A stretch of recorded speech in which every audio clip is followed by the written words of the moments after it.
یہاں مفسرین نے ایک بات لکھی ہے اس آیت کے تحت کہ فرمایا جو زمین پہ چلنے والا ہے اس کا رزق اللہ کے ذمے. فرماتے ہیں کہ یہ اللہ نے ہماری عقل کے مطابق ہم سے بات کی ہے، ورنہ آسمانوں میں جتنی مخلوق ہے رزق اس کا بھی اللہ کے ذمے ہی ہے. یہاں جو فی الارض کے لفظ ہے زمین پہ، وہ ہمیں سمجھانے کے لیے کہ تم نے تو صرف یہ دنیا دیکھی ہے نا، تو جس کو تم نے دیکھا ہے وہ سب کھاتے اللہ کا دیا ہوا ہی ہے. تو جو ہم نے دیکھا تھا رب کریم نے اس کے مطابق ہمیں سمجھا دیا. فرمایا کچھ تو تم نے دیکھے نہیں، چلو ان کی تم سے بات نہیں کرتے، پر جو تم نے دیکھے ہیں ان سب کا رزق کس کے ذمے ہے؟ اللہ کے. میرے محبوب کریم علیہ الصلوۃ والسلام نے فرمایا اللہ پہ بھروسہ رکھ کے سویرے نکل جانا رزق کی تلاش میں. کس پہ بھروسہ رکھنا ہے؟ نکلنا تمہارے ذمے ہے. یہ نہ کہنا کہ گھر بیٹھوں گا تو یہیں آئے گا. نکلنا تمہاری ذمہ داری ہے، جتنی ذمہ داری ہے وہ پوری کرنا.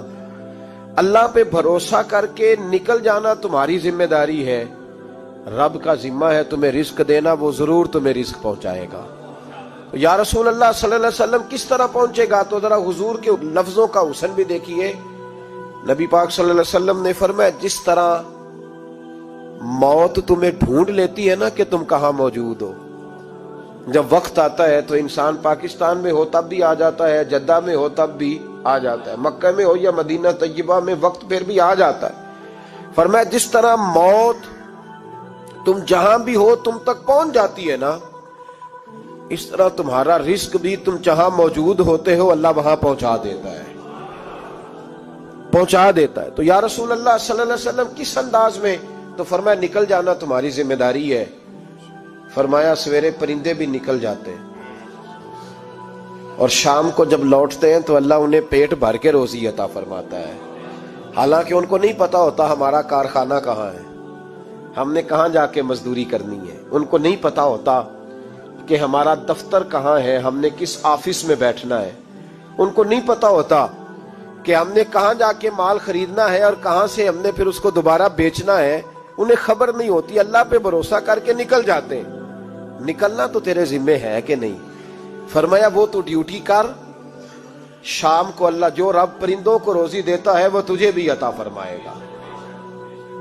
تو جس حال میں ہے، کیونکہ تو نے اپنا یہ حال خود نہیں بنایا، جس نے بنایا ہے وہ بڑا بہتر جانتا تھا کہ تو اسی حال میں اسے اچھا لگتا ہے. تو اسے اسی حال میں، ایک بزرگ تھے تو ان کی طبیعت بڑی علیل ہو گئی، بیمار ہو گئے، تو اللہ نے آزمائش دی تو کیڑے پڑ گئے وجود میں. ایک کیڑا یہاں سے کھا رہا تھا، اللہ والے بڑے راضی رہتے ہیں اس کی رضا پہ. تو کیڑا یہاں کھا رہا تھا تو نیچے گر گیا، تو بابا جی نے اٹھا کے پھر وہاں رکھ لیا. کہنے لگے جب اس نے تیری ڈیوٹی مجھے کھانے کی لگائی ہے تو میں اس بات پہ راضی ہوں، تو نیچے کیوں گرتا ہے؟ بس ٹھیک ہے کھا، جب اس نے تجھے ڈیوٹی جو تیری لگائی ہے. سالبہ بن عبد الرحمن ایک صحابی تھے، سالبہ غالباً نبی پاک صلی اللہ علیہ وسلم کی خدمت میں آئے. کہنے لگے یا رسول اللہ صلی اللہ علیہ وسلم غربت بڑی ہے، میرے لیے دعا کریں اللہ زیادہ مال دے. تو محبوب صلی اللہ علیہ وسلم نے فرمایا تو جس حال میں اچھا ہے وہ تیرے لیے بہتر ہے، جس میں تو ہے وہی حال تیرے لیے. مشکل ہے نا یہ جواب سننا. یا رسول اللہ صلی اللہ علیہ وسلم دعا کر دے. تو محبوب نے کیا فرمایا؟ فرمایا تو جس حال میں ہے نا وہ حال تیرے لیے بہتر ہے، اسی میں رہ. کہ نہیں حضور دعا کریں. فرمایا سالبہ تو باز آ جا. حضور دعا کریں. فرمایا تو باز آ جا. 2-3 دفعہ کا ضد کی. محبوب نے فرمایا جا پھر اللہ تجھے زیادہ پیسے دے گا.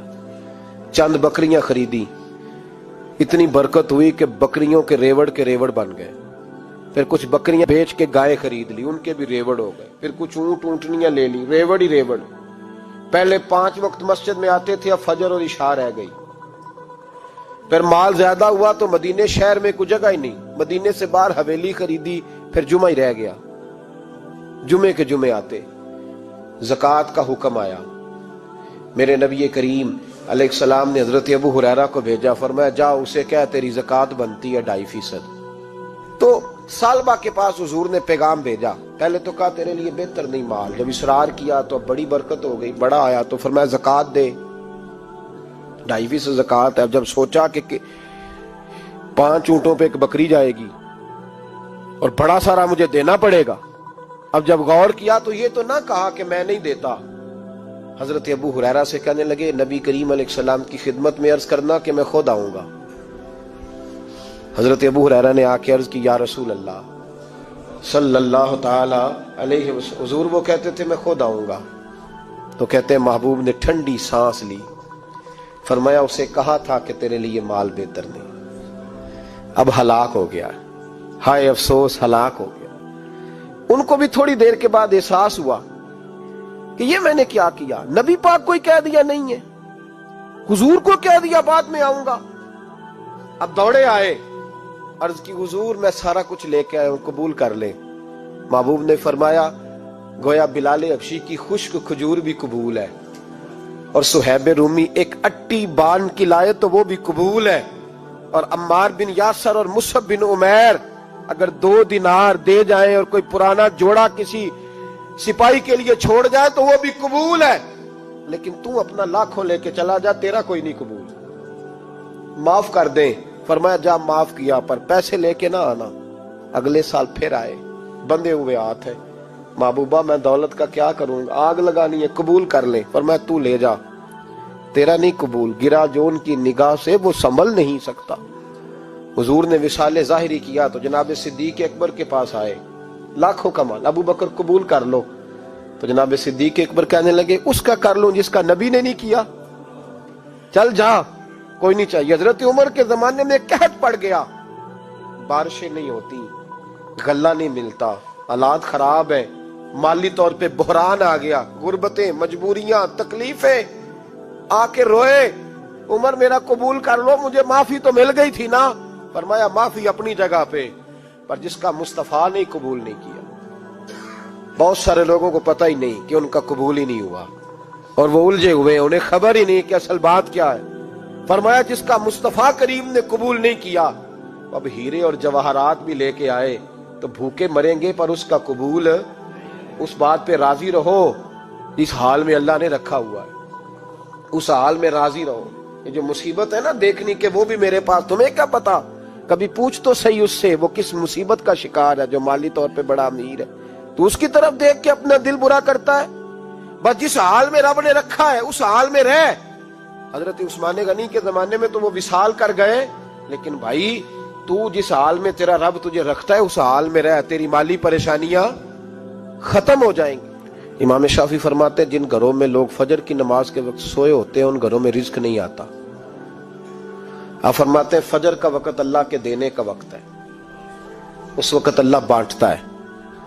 حضور صلی اللہ علیہ وسلم کا فرمان ہے نا حدیث میں کہ تہجد کے وقت اللہ پہلے آسمان پہ نزول جلال فرماتا ہے جو اس کی شان کے لائق ہے تہجد کے وقت، اور وہ کہتا ہے مانگو میں تمہیں عطا کروں گا۔ لینے کی باری آئے تو بندہ سمیٹ سماٹ کے اندر گھس جائے۔